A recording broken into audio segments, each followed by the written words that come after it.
Olá, alunos! Sejam todos muito bem-vindos. Eu sou o professor Virgílio e hoje nós vamos fazer a correção do nosso exercitando, né? Nós tivemos aí as nossas questões que vocês realizaram e agora a gente vai corrigir, fazer nossos comentários aí sobre cada questão que nós tivemos aí no nosso exercitando, certo? Muito bem, então a gente vai observar aí a nossa primeira questão, dá uma olhada aí na nossa questão. Então a nossa questão de número 7, né?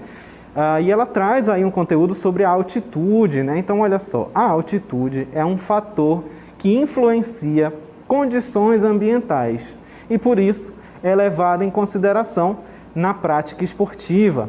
É correto afirmar que o aumento da altitude causa, né? Então, essa questão é bem interessante. Se você acompanha ali, por exemplo, o futebol, quem já assistiu futebol sabe que, por exemplo, quando os times viajam para outras cidades, né? Quando vão jogar fora do Brasil, por exemplo, geralmente quando vão jogar na Bolívia, né, lá a gente tem uma diferença grande de altitude, né? Então os jogadores chegam a sofrer ali com essa diferença, né? Então quando a gente tem uma diferença ali na altitude, a gente vai ter também a diferença, não vou falar, a gente vai verificar isso nas nossas alternativas. Vamos relembrar as nossas alternativas, né, da nossa questão de número 7. Então lá, vamos ver o que é correto afirmar sobre o aumento da altitude, né? Quando aumenta a altitude, o que causa? Letra A, o aumento da longitude. Letra B, a diminuição da latitude.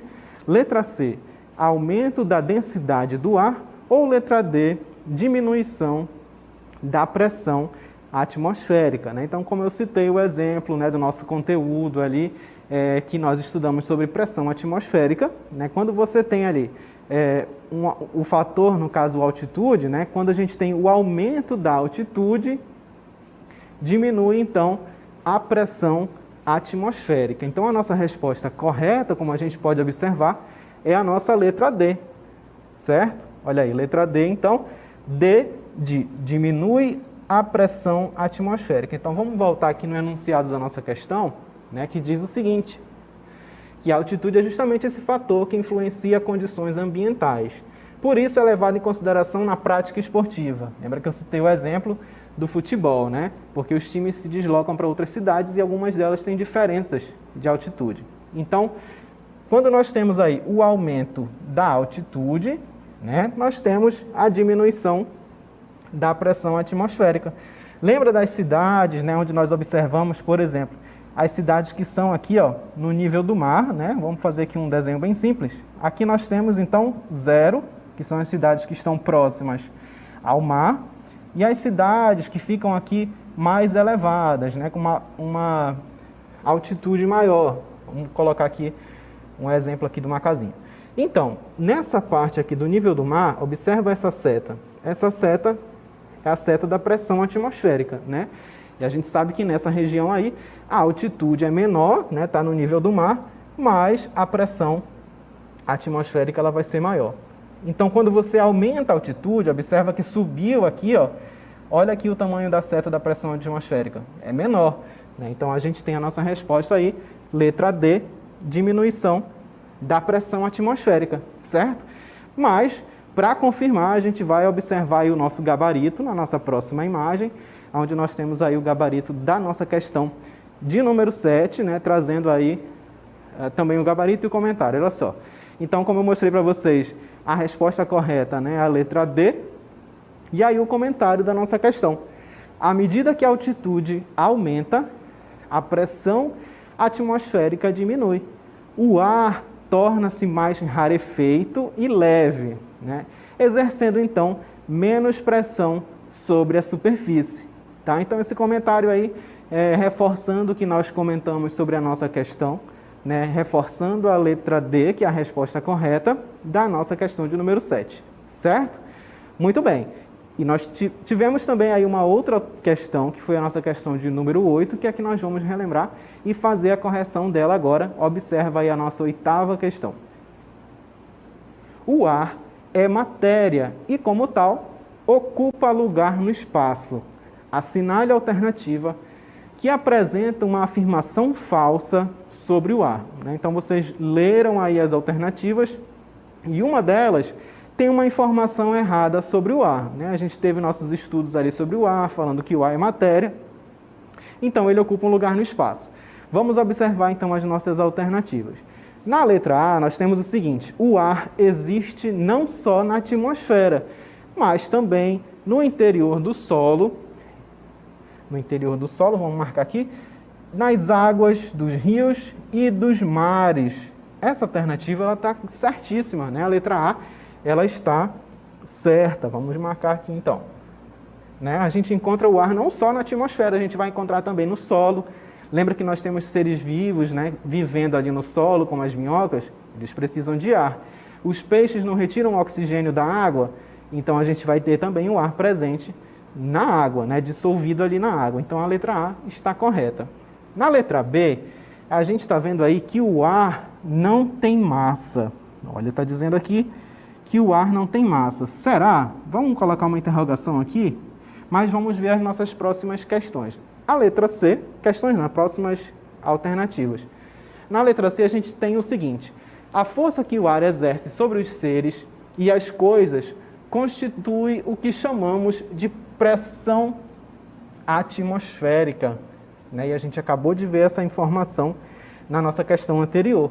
E essa questão aqui, ó, relacionando aqui a força, né, que é o peso que o ar exerce sobre a gente aqui na superfície da Terra, por exemplo, é o que nós chamamos de pressão atmosférica. Então está certa também essa alternativa C. E na letra D? Nós temos aí um textinho, né? O ar tem sido usado para inúmeras finalidades, tais como para navegação, para combustão, para o funcionamento de objetos e aparelhos que utilizam o ar comprimido e também o ar rarefeito, para a respiração dos seres vivos e para a realização da fotossíntese. Então esse texto aí ele está certo, né? A gente observa o ar sendo utilizado para diversas atividades. A gente não consegue visualizar o ar, mas a gente consegue interagir com ele como atividades, né? Como a navegação, como a gente está visualizando aí, a combustão, os objetos e aparelhos de ar comprimido, por exemplo, como aqueles compressores, né? E também ar rarefeito. Na nossa respiração, onde nós absorvemos aí o oxigênio, né?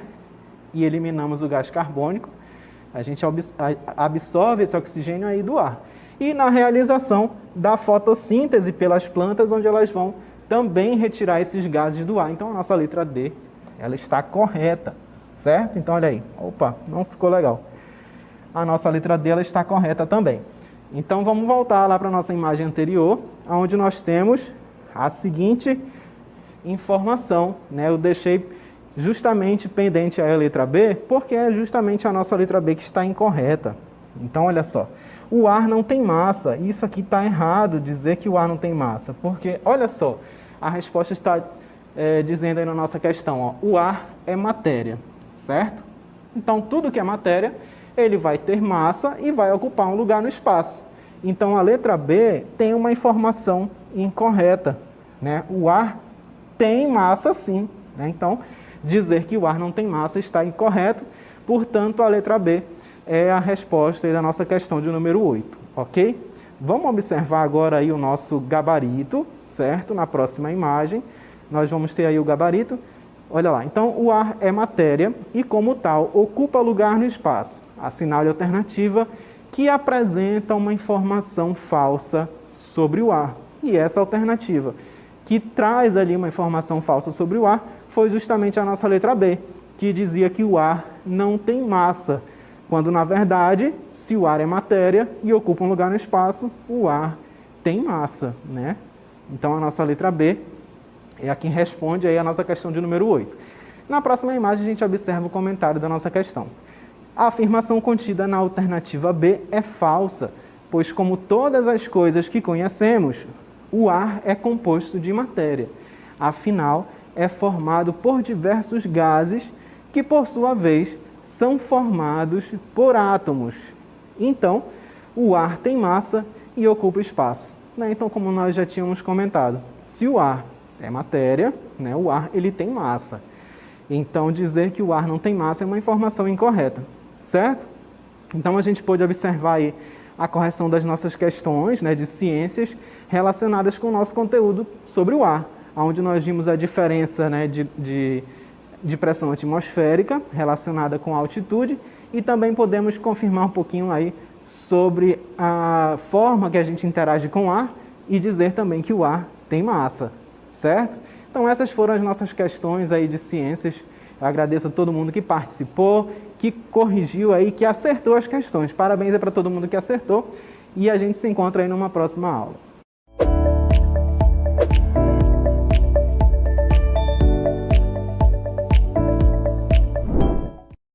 Olá pessoal, tudo bem com vocês? Eu sou o professor Mário André e sejam todos bem-vindos ao nosso Exercitando do EJA Fundamental, quinta etapa, tá? Você acompanhou agora há pouco a correção da aula de ciências. Vamos agora verificar matemática, beleza?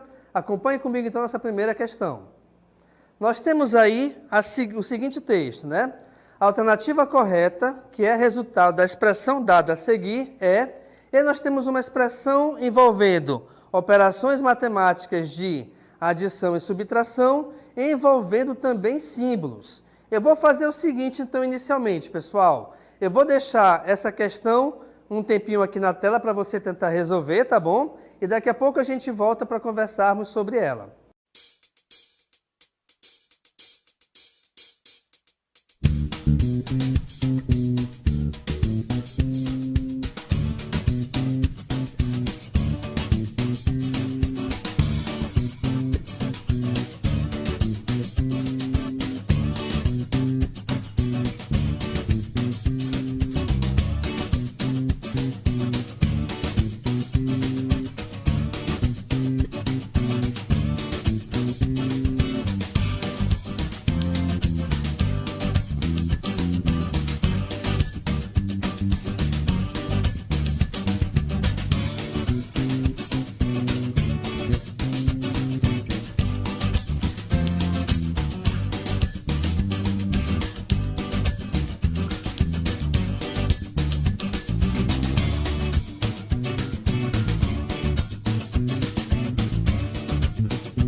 Ok, pessoal, vamos verificar então a correção da nossa primeira questão. Olha só, voltando para a tela então.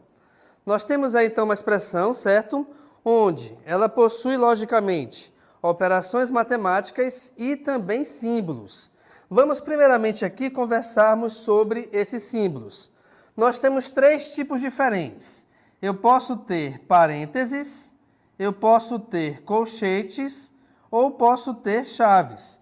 Por que eu estou falando posso ter? Porque não obrigatoriamente eles vão aparecer ou todos de uma vez ou alguns deles. Mas, caso apareçam, sempre será nessa ordem, tá? Uma expressão ela pode ter parênteses, parênteses e colchetes, parênteses, colchetes e chaves. Nunca uma expressão vai ter parênteses e chaves se não houver colchetes também, perfeito? E a ordem de resolução desses símbolos é justamente essa que eu coloquei para você aqui. Então, primeiro a gente resolve os parênteses, em seguida a gente vai resolver os colchetes e, finalmente, a gente vai resolver as chaves. Nessa nossa expressão da questão, reparem que ela só possui parênteses e colchetes. Perfeito. Sendo assim, então, iremos começar a resolvê-la com a operação dentro dos parênteses. Sendo assim, quem não está dentro dela, nós só iremos repetir. Então, vejamos. Aqui eu vou ter 12 mais, abre colchetes, 35 menos, 35 menos quem? 35 menos o resultado aqui do nosso primeiro parênteses. Primeiro e único, na verdade, né? Então, nós temos aqui 10 mais 2, cujo resultado é igual a 12. Então, 12 é o valor que vai ser subtraído do 35. Ok, esse mais 2 que está após o parênteses também deverá ser repetido. Então, reparem que a nossa expressão ela diminuiu um pouco de tamanho, certo? Certo. Em seguida, reparem que a nossa expressão agora, ela possui, além do 12, uma expressão matemática dentro dos colchetes. E é essa expressão que nós devemos resolver primeiramente. Então, vejamos. Aqui dentro eu tenho duas operações em seguida. Tem algum problema em resolvê-las? Não, não tem. Contanto que você resolva na ordem. Que ordem? A ordem da esquerda para a direita. Então, vejamos que eu tenho 35 menos 12, cujo resultado é igual a 23, primeiramente, né? E depois eu tenho que resolver esse resultado, que foi o 23, somado com 2. Ok, então vejamos. Aqui eu vou ter, então, 12 mais... só refazer aqui. 12 mais 23 mais 2, cujo resultado é igual a 25.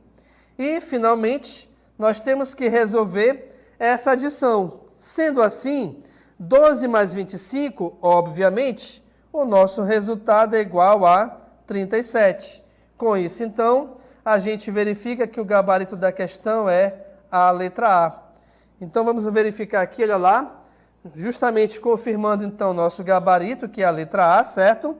E aqui os comentários que eu acabei de te falar, que nós temos, primeiramente, os símbolos a serem resolvidos nessa ordem, quando aparecerem, logicamente.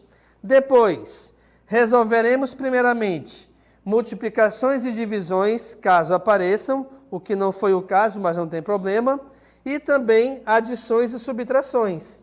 E aí a gente verifica aqui o resultado da nossa primeira questão, que é justamente igual a 37. Ok, pessoal? Próxima questão, então, olha lá. Na questão 10, temos aqui o seguinte texto. Uma caixa de ovos possui 24 cartelas e cada cartela possui 30 ovos. Quantas dúzias podemos formar com uma caixa de ovos? Então, reparem que toda essa quantidade, eu tenho aqui 24 cartelas com 30 ovos, certo?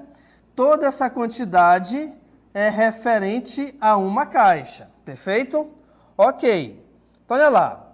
Nós temos aqui como resultado 60 dúzias, mas Por que a gente vai ter essa resposta? Acompanhe comigo.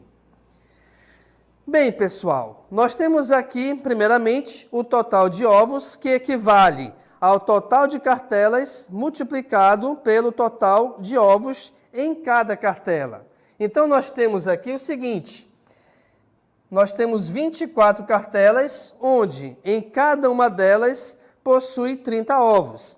Automaticamente, então, ao resolvermos essa multiplicação de 24 por 30, o nosso resultado equivale a 720. Porém, a questão ela não pede somente esse total de ovos, né? Que é, no caso, 720. Ela pede esse total transformado em dúzias. E uma dúzia equivale a 12 unidades, tá bom? Se uma dúzia equivale a 12, eu tenho que pegar, então, este total e dividi-lo por 12, que foi o que nós fizemos aqui, ó. 720 dividido por 12. E esse resultado é igual a 60, que é justamente aqui o gabarito da nossa questão, que é a letra B. Mas atenção, pessoal, vou te mostrar aqui uma outra maneira de resolvermos essa questão. Olha só. Eu tenho aqui, então, que primeiramente achar o total de ovos, que é igual a 24 vezes 30, certo? Só que dessa multiplicação, eu não vou resolvê-la ainda. Dessa multiplicação, eu vou dividir por 12. Por que eu vou dividir por 12? Justamente porque 12 é a quantidade de uma dúzia. Então, eu vou transformar, aliás, vou completar aqui essa expressão dividindo por 12. O que é legal aqui? Nós temos uma multiplicação de dois fatores no numerador, que é o valor que está em cima da fração, e essa multiplicação está sendo dividida por 12. E daí? E daí que eu posso pegar um desses fatores e dividi-lo pelo valor de baixo, que é o nosso denominador. Sendo assim, eu vou resolver, então, a divisão de 24 por 12. E essa divisão, ela é exata. Mas, de repente, você pode perguntar o seguinte: professor, calma lá. Eu poderia, se eu quisesse, logicamente, resolver a divisão de 30 por 12? Com toda certeza. Só que, ao resolver essa divisão, não iria adiantar muita coisa, até porque a divisão de 30 por 12 não é exata. Certo, pessoal? Então, quando você for escolher uma divisão de um dos fatores da multiplicação de cima pelo valor que está embaixo, procure sempre a multiplicação que vai dar um resultado exato. Então, ao dividirmos 24 por 12, o resultado é igual a 2. E esse vezes 30, a gente irá repetir. Sendo assim, então, reparem que a nossa resposta equivale a 60, que é justamente o resultado de 2 vezes 30. Então, você consegue ver com isso que nós temos duas maneiras diferentes de resolvermos essa operação. Ou você faz a multiplicação e do resultado total você divide por 12, ou você escreve a multiplicação sem resolvê-la, e aí você vai dividir um desses fatores por 12 e do resultado você multiplica pelo outro fator, tá bom? O que também é possível. E isso é importante você reparar, que é legal na matemática, por quê? Porque para você chegar ao resultado, não necessariamente existe somente um caminho correto, tá? Você pode ter vários outros caminhos, ok? Próxima questão, então, acompanhe comigo. Nós temos na próxima questão o seguinte texto. Uma pessoa comprou um aparelho eletroeletrônico e resolveu realizar o pagamento da seguinte forma: uma entrada de R$500 e 5 prestações de R$280. Bem, pessoal, quando a gente fala em entrada, quer dizer que é um valor que geralmente você paga à vista, ou em dinheiro ou em débito, não sei, tá? Mas é um dinheiro que é pago à vista. E, logicamente, essa entrada, ela não equivale ao preço total do produto. Até porque, de repente, por algum motivo, você não tem o dinheiro total do produto para pagar à vista, tá? Então, por esse motivo que você dá uma entrada como garantia, que você vai pagar o restante. E aí, esse restante, de acordo com a questão, nós temos 5 prestações de R$ 280. Voltando para a tela então, olha só. Ok. Qual é o valor total deste aparelho eletroeletrônico? Então, a questão quer saber qual é o preço a ser pago por ele. Então, vejamos. Nós temos, então, novamente, uma entrada de R$ 500 e nós temos 5 prestações de R$ 280. Beleza, pessoal? Então, a gente vai ter aqui, R$ 500 de entrada, mais 5 vezes 280, pois cada prestação equivale a R$ 280. Gente, nós transformamos essa situação numa expressão matemática. E nessa expressão, reparem que aparece adição e multiplicação. E pela ordem natural da resolução, nós devemos começar resolvendo a multiplicação. Perfeito? Então, vejamos. Eu tenho que resolver, primeiramente, 280 vezes 5. Então, vejamos aqui, 5 vezes 0 é 0, ok? 5 vezes 8 é igual a 40, mas eu não posso escrever 40 aqui no resultado. Então, eu vou escrever o 0, que é referente à unidade, e o 4 vem aqui acima do 2. 5 vezes 2 é 10. 10 mais 4 é igual a 14. Ou seja, o resultado dessa multiplicação de 5 por 280 equivale a 1.400. E aí, logicamente, o valor total do aparelho equivale a essa adição. 1.400 mais 500. Ah, professor, eu não sei fazer de cabeça. Não tem problema. Você arma aqui a operação de adição e aí você vai somar unidade a unidade. Então, olha só. 0 mais 0 é 0. 0 mais 0 é 0. 4 mais 5 é igual a 9. E 1 somado com ninguém só repete. Isso quer dizer, então, que o total desse aparelho, o total a ser pago por esse aparelho, aliás, equivale a 1.900. Ou seja, o nosso gabarito aqui é a letra C. E aí você consegue verificar que realmente essa é a nossa resposta, tá bom? E aqui foi o que eu te falei, olha só, pessoal.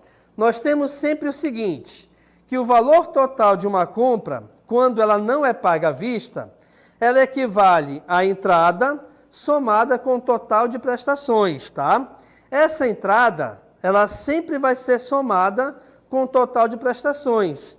E esse total de prestações, pessoal, ela sempre vai ser equivalente a uma multiplicação. E como é que vai ser feita essa multiplicação? Você vai pegar o total de prestações e multiplicar pelo valor referente a cada uma delas. Logicamente que estamos considerando essa operação com todas as prestações iguais. E é o que acontece geralmente, tá? Você divide uma compra em tantas prestações iguais, ok? Então, esse total de prestações equivale sempre a uma multiplicação. E nesse nosso exemplo, nós temos 500 mais 5 vezes 280. 5 vezes 280 equivale a 1.400. E 1.400 somado com 500, o nosso resultado equivale a 1.900. Ou seja, a nossa resposta aqui, como eu te mostrei anteriormente, equivale à letra C. Ok, pessoal? Então, aqui a gente vai finalizando o nosso exercitando do EJA Fundamental, quinta etapa. Muito obrigado à participação de todos e até breve.